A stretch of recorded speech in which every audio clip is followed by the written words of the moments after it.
So today's video is about how to stay consistent.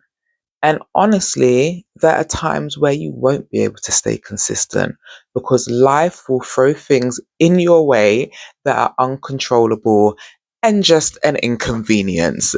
But for example, and I hope my client doesn't mind me mentioning this, but I have a client who is super consistent in the gym. Like she started off as a true novice, a true beginner, and now she can be her own little PT.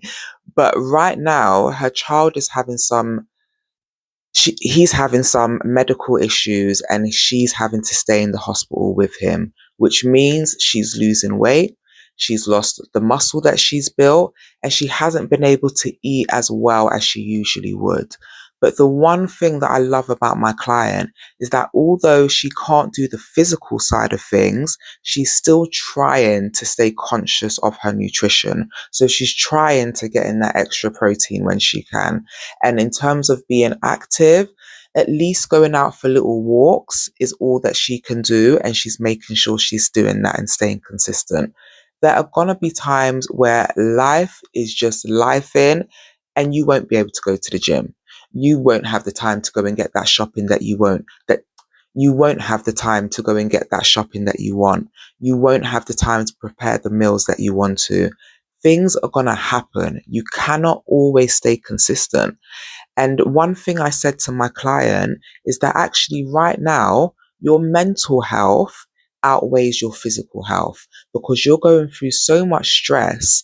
And the way that you used to alleviate that stress was going to the gym. And right now, you don't have that. So it's really important that you find ways to at least stay in a good mental space. So I would say that's the best advice that I could give. Sometimes you cannot stay consistent, but focus on your mental health and doing the best that you can to keep your nutrition in at least a decent kind of, what can I say? And do the best you can to have the best kind of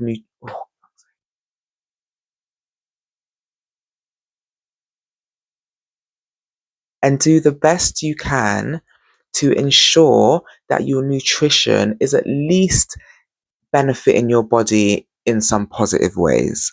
So I'm going to leave that video there.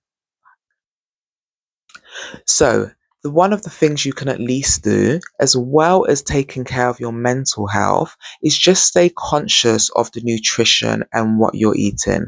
Because, like I said, it's going to throw you curveballs, and you won't always be able to stay in control of the things that you can now. So I hope this has helped someone and also reminded you that the time you have now, you're not always going to have. So go and do what you need to do.